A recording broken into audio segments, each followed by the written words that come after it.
Hey everybody, Quantum here, and we are approaching the midpoint of June, and it's interesting to see how the meta is shaping up for Reign of Jafar. The first couple of tournaments over the first 2 weekends, we had a lot of streams, a lot of big tournaments, so much so that we couldn't even cover them all in a meta report. But what I want to do in this video here, and probably why you clicked on it, is I want to take a look at a couple of the most meta relevant decks, basically the tier 1 decks that have come out of that couple of first tournaments, and what you should be expecting moving into this weekend and for the rest of this month. Will things continue to warp? Absolutely they will, because people are adapting. But it goes without saying that there are three clear winners right now in terms of the most represented decks, or the decks that are having the most success. They are definitely Amber Steel, and what's funny is there's two variations of like almost all of these decks, but Amber Steel has the Steel Song variation and it has the Aggro variation. After Kurt Spice's win, the Aggro variation is popping up everywhere. It's winning tournaments. It's doing good at like local events. It's very prevalent online, and that's because of the new Rhino card. This card has kind of really warped the meta in the beginning. I don't think a lot of people saw it coming, or maybe they did. Maybe I just didn't see it coming. But the new Rhino, whether it's in Amber Steel's Song or in Aggro, is definitely making big waves. The card has spiked up in price, and it's just very good. Something you have to be ready for. The second ink pairing is Emerald Amethyst, something that we knew was powerful from the last set, even before the Huron ban, mainly the discard variation. And again, we're going to take a look at these decks a little bit more in depth here, but this variation is still very much in the metagame. And again, I have a couple of deck lists to review for you. A little bit adapted from the tournament runs, but changed to, I guess, address what we would expect to see in the meta, right? So again, addressing these three decks. And then the third deck that's still around, it's probably less popular than it was before, but it's still Horizon, Emerald Steel Discard, and even a non-Horizon variation. Why would you pivot away from Horizon? It's because if you're in a faster format with Amber Steel Song and Amber Steel Aggro, as well as tempo-oriented Emerald's Amethyst, which we didn't look at yet, but that's the other variation, aside from the discard variation of Emerald Amethyst, we need to take a look at. But basically, you cut the Beyond the Horizon, stay low to the ground, and go for more discard, right? So maybe you put in something like the chip, and you run a list like this. And so you're not kind of going for that extra dimension. Beyond the Horizon is very good into mid-range decks. If you're a member of this channel, you know we talked about that with our Amber Steel Horizon discard list as well, this one here. But these are the main decks in the format right now. The Emerald Amethyst Tempo is also doing well, although I do think that this is one of the weaker decks in the tier 1 status. I would maybe even call this tier 1.5. Again, I put together a list very similar to, I think it was the second place list at... Oh man, I forget the event now, but it was one of the events. Was it the Ink event? maybe it was, where Kurt beat Kolpos, who's a very top, well-known player, top player. But these are the main three Ink pairings. As expected, right? Again, one thing we did call correctly, I will say, is we said it was going to be like an Emerald and like an Amber Steel kind of oriented meta, and that's definitely the case. Emerald Steel, though, showing that it's not tier 0, which is good. It's still a very annoying deck to play against, of course. It still has unbeatable lines of play, which should not be the case. But I guess you could argue that Amber Steel also has unbeatable lines of play ever since set 1, right? With them curving out into a whole new world early. That's beside the point, though. Two other decks that I think are decent into the meta are more Amethyst decks.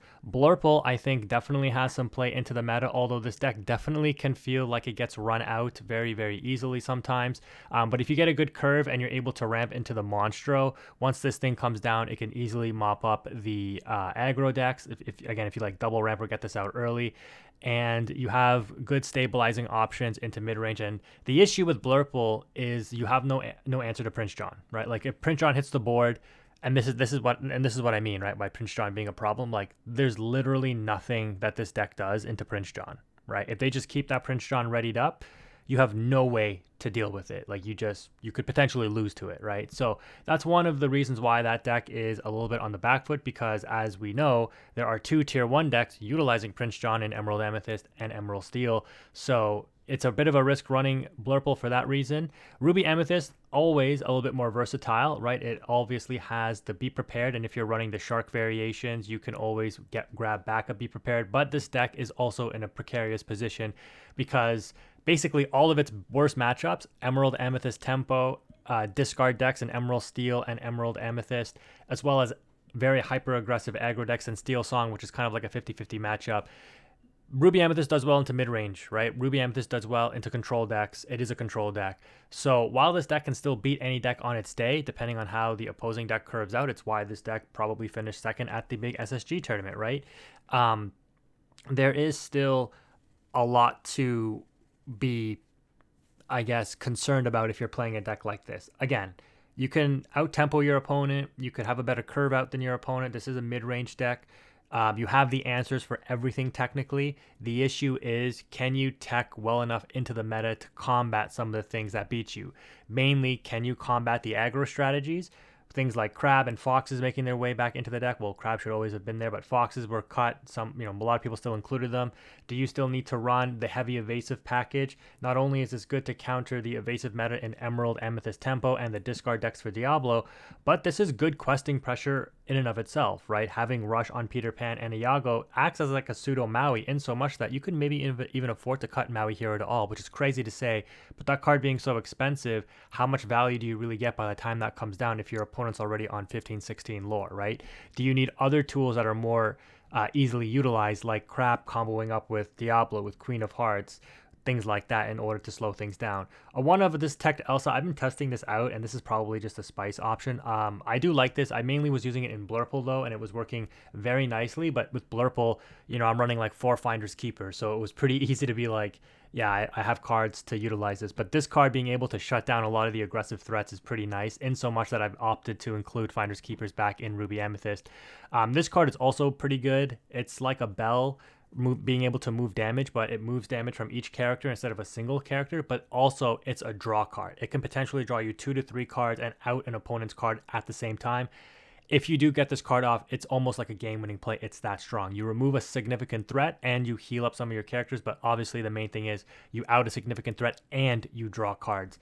I think there's a lot of potential with this card moving forward. I need to pick up my last 2 foils to complete my playset. I already picked up a lot of non-foils because they're like 50 cents, but yeah, this card looks pretty good moving forward. And then the Pirate's Life, I always like to include it because it's a contingency option, but in practice, sometimes this card is a little too slow. Again, it's probably better into a mid-range and control meta, at least in Ruby Amethyst. It's not like you playing this card in Ruby Sapphire where you actually have the time to ramp into this card or actually utilize this a lot better. With Ruby Amethyst, it's a lot more of a slower card to play, and in so much that, like, if you're playing this card, you're likely already in a winning position, because otherwise you're playing removal. And so for that reason, you could opt to cut this. I don't really think you want to play a 1-of, although you can. Like, a 1-of is just like you ink it if you see it early, and then it's just useless, right? Like, why would you even include it? And if it is a 1-of and you actually need to see it and you're like, well, it's a 1-of in my deck out of, like, the 40 remaining cards left in there, like, what are the odds that I find it when I actually need it? The reason I included it is because, again, if you're in an aggressive meta, if you can stabilize by the time they hit 14, 15, 16 lore, this card can definitely help you stay in the game, especially if you run it out with a Shark package. And so technically, like I said, Ruby Amethyst is a deck that should be able to play well into the meta. But that being said, it depends on how the tempo of the match goes, right? If you just get run out, there's nothing you're going to do. None of your answers that you see in a timely manner are going to matter, because you're just going to lose the game based on the game, the state of the game. Like, aggro just gets their stuff off. You just don't see exactly what you need, and you just lose the game because of it. So that is the way that I see the meta shaping up as we move into the middle of June. The Emerald Amethyst Tempo deck, like I said, is definitely something that I think you'll see a lot more of. I don't want to say it's easy to play, but it's a little bit easier than some of these other decks to play for sure. I do think that the inclusion of the Ursula Sea Witch Queen is pretty significant, especially since Amber Steel is everywhere. It's a powerful card. It can shift, but mainly stopping the songs from being sung. And then, of course, the exerting ability to slow down the aggro decks is definitely really relevant. But again, in practice, maybe this card is just too expensive and too slow. That's yet to be fully determined as we see how the tournaments will play out over this next weekend and next weekend as well. One thing that I do think will be fairly, I don't want to say standard in these Emerald Tempo decks, but I think Lewis is an amazing card for Emerald. It's almost like a card that the Tempo deck really needed. In practice, this card does a lot. It helps slows down the aggro decks. it puts them into an awkward position with forcing some of their setups to challenge. And it's just, yeah, it's just a really nice tempo swing card. I've opted to cut the Lyle just to make the deck a little bit more accessible on the inkable count, because usually on 3, again, it's totally up to your philosophy, but I'm always teching in Peter Pan Shadowfinder still, and I don't want to have another 3 cost uninkable because it just clogs up your hand to have too many uninkable cards within a single drop package. But you can see here, as always, running a lot of 3 drop cards, mainly because you want to set up for this friend sing, even though that's less important in a tempo oriented deck. The other point I'll make about the tempo deck here is you could opt to include the pull the lever, wrong lever package. The issue with that is, again, being a tempo deck, you want to continuously develop your board, and those cards being actions and not really contributing to that means that they are slower for a deck like this. Like, you care what your opponent develops, but you don't want to take a turn off, air quotes, to play like pull the lever and draw 3 cards, because you're not really making your opponent discard. So for that reason, putting in friends, it's inkable. I mean, pull the lever is inkable too, but in a pinch you can sing this, which is much better than having to spend your ink to play a card that draws you card. If you can sing this with like a kit, right, you lose out on 1 lore, but then you draw 2 cards and maybe you can play something more significant like a genie on the follow through, right? So for that reason, that's why I've opted to build this deck this way. Whereas when you compare it to something like the discard variation, which I think is the stronger variation of Emerald Amethyst personally, just simply because, again, Prince John, Diablo, you have such a robust package to get this online very early, and your opponent's forced to answer it, and then you follow up with the Prince John. It's just like a nightmare to deal with. This package here is insanely powerful, and it's why you're seeing Emerald Amethyst discard kind of doing very, very well in the metagame, because like I've already said many times, the pull the lever, wrong lever package is insanely strong. This is by far the best removal in the game, like bar none. This is the best removal, simply because it's the most versatile, and for its cost, right? Like, to be fair, Kita Under the Sea wipes like almost everything. Like, that's technically the most powerful, but that's hard to set up, and that's an uninkable song that requires a lot of setup. You need the singers, you need the Kita. Yes, in the grand scheme of things, it may not be that difficult to set up, but like, there's a reason why Emerald Amber doesn't like win every tournament, right? Even though that's probably one of the most important board wipes. Same with Be Prepared. For the cost and what this card does, like, and again, if you've watched matchups of this card, if you've played against this, you know you're developing your board state, they're dealing with your stuff, they're discarding your hand, and then when you finally start to develop your board, you're like, I pushed through all of what you've done, and you develop your big threat. And if they just go wrong lever, put it to the bottom of your deck, you're like, I just spent 6 ink to play my big threat, and you just paid 3 ink to just remove it completely from the game. It's at the bottom of my deck now. You know how much of an impact that is. So, this deck definitely has the tools needed to combat the metagame. The discard package still remains insanely strong. They've got the Bruno for efficient removal. They should be playing the Elsas, because it's not only a card that comes in and can potentially out a threat right away, but then it sings Bruno on the follow-up. They've got the Ursula package as well to stop the Aggro Amber Steel decks from singing their songs. It's just this deck is in a really strong spot in the metagame right now. It's why, in my opinion, it's tier 1. The main thing that's really getting all the hype, though, and rightfully so, is the aggro deck. An amazing call by Kurt Spice to bring this and take down the Ink Invitational.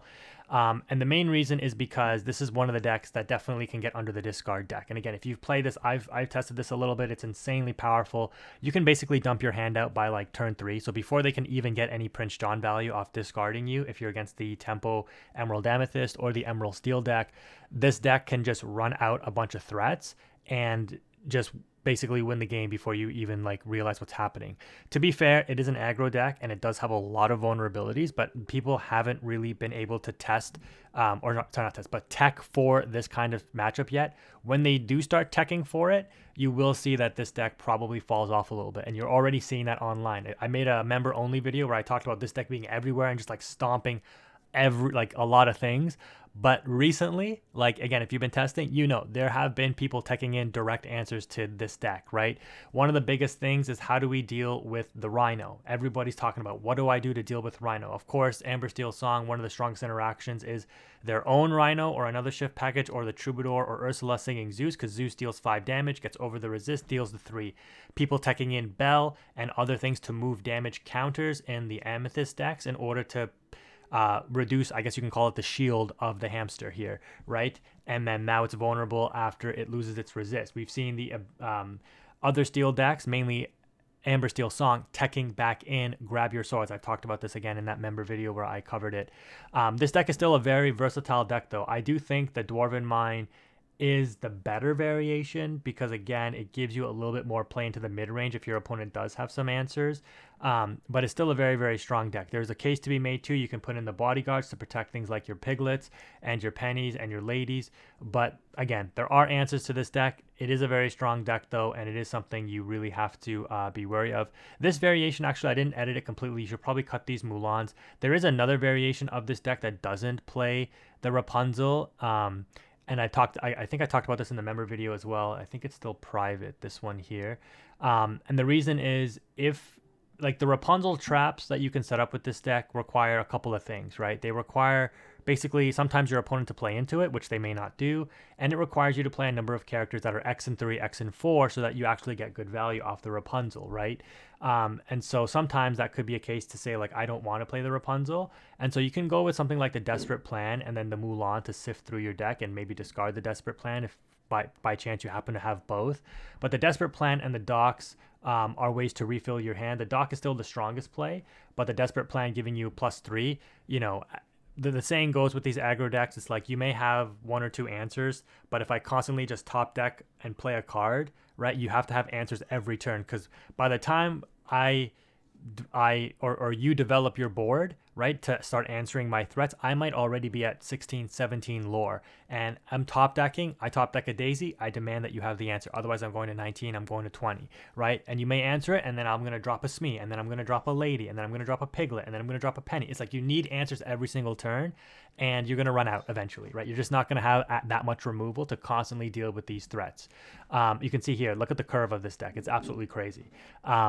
So this is where I think the meta goes over this next weekend and into the rest of the month, basically. But we will hopefully see some good adaptations. Again, there's still a lot of decks that people could be playing. I think Emerald, Sapphire, and the one at Battle Bear that Artifacts covered. I think the one that took Battle Bear, which is basically like a Clarabelle shell, where it forces bouncing of your opponent's stuff back to their hand, and then you Clarabelle draw like 10 cards. There's a Sapphire version of that with the Clarabelle as well that I think is very, very strong. I think those kind of decks can do work. There's also some interesting stuff being cooked up. I think in the ICL, there were some people teching Amber Amethyst, both aggro and mid-range variations, and I've talked about that on my channel. My friend and I were testing variations of this. I think that could be strong. And yeah, there's just a lot of cool little things in the metagame that might pop up. And something that's really gone under the radar is not Jafar Illusions, but Purple Steel. Purple Steel is potentially a very strong answer to Amber Steel aggro because they just have all of the tools in terms of their challengers and just the rush cards from the Amethyst side and potentially the damage counter movement. Not that they'd play that, but I think Amethyst Steel has really gone under the radar, and it might pop up as a good counter to the Amber Steel decks moving forward. So, and then of course, sorry, the last point I'll make, I don't have a list here, I don't think, but maybe there's one on trending or popular. The final thing is, I don't know why I blanked on the color pairing, but yeah, Ruby Sapphire. Ruby Sapphire is still in the metagame. It's maybe not as strong as it once was, but on its day, the curve into the Sisu wipe, it also can beat any deck. I think it's less consistent, which is crazy to say, than Ruby Amethyst right now. I mean, that's probably a very bad thing to say. I probably shouldn't say that, but because I don't play this deck enough to really like fully interpret it, I guess. But to me, this deck, it seems like you have to be very, very well versed with it and into its matchups and metagame. And it just seems like it can still get blown out completely. Why? Like, is this trending? Why is Zepha's list from like over a year ago on here? That's crazy. But yeah, DKP 6 days ago. The big innovator. What is he on? Yep, Super Goofs, again, combating the aggro meta. Pirate's Life, still on the McDuck Manor. So, this list still does work. They're teching in the Hades now, also a singer for B-Prep, but, just more early game, like, you know, because you ramp and then early game removal. I definitely played against a red blue player who beat me because they played like 3 Hades in a row, and I was like, bro, since when do you guys play this card in that, you know, in that capacity?